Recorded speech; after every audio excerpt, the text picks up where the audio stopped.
Good afternoon. A couple from Walsall are warning people about the dangers of puppy farms. The Kennel Club says 1 in 3 people may have unknowingly bought their pet from puppy dealers.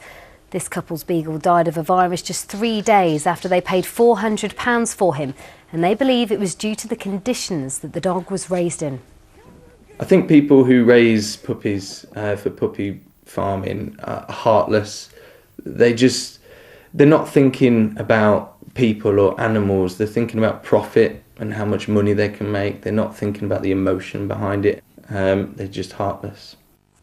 The future of 550 jobs in Shropshire has been secured at iconic cooker company Arga. The firm's investing £2 million at its sites in Telford as production of a new model designed for city living gets underway. The electric cooker marks a change of style for Arga, which is known for its traditional country cooking ranges. The Royal British Legion has opened a new pop-in centre in Birmingham. The shop in New Street was officially launched by veterans yesterday.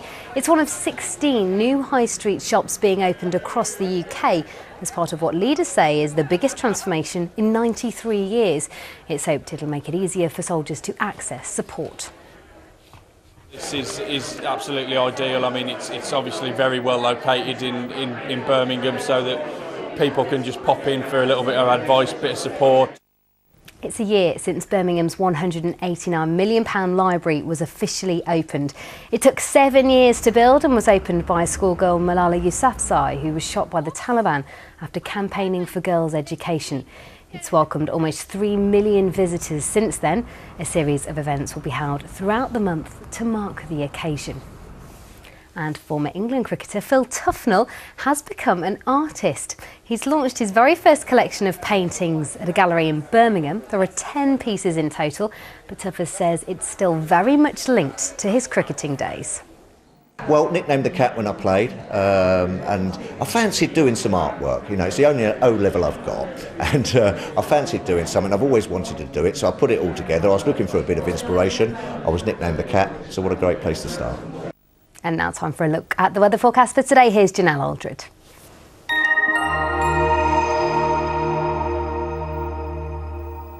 Hello, sunny spells, that's the weather story for this afternoon, and it's feeling pretty warm out there too, but this weekend there could be a blight on all this fine and settled weather as this weather front pushes its way south. We could see some rain, but it should be disorganised and patchy by the time it gets to us. But this afternoon, breaks in all the cloud that we saw this morning, so we are expecting some sunshine, highs of 22 Celsius. It is going to feel fairly pleasant in any sun, and it should be a good evening to come to. There should be a good sunset with that patchy cloud really beginning to thin a bit more. But overnight tonight, some clear skies, but also some cloud. Where it does come, it could go low, perhaps forming a few hill fog and mist patches. So it's a cloudy start to the day tomorrow, but we are expecting that cloud to break up.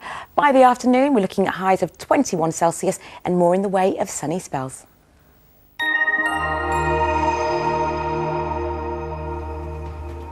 And that brings you up to date with the news and the weather this lunchtime. There's plenty more as always on the website. Do check it out there, itv.com/central. Bob and Lucy will be back for ITV News Central at 6 tonight. But for now, from the Lunchtime team, do have a wonderful afternoon. Bye-bye.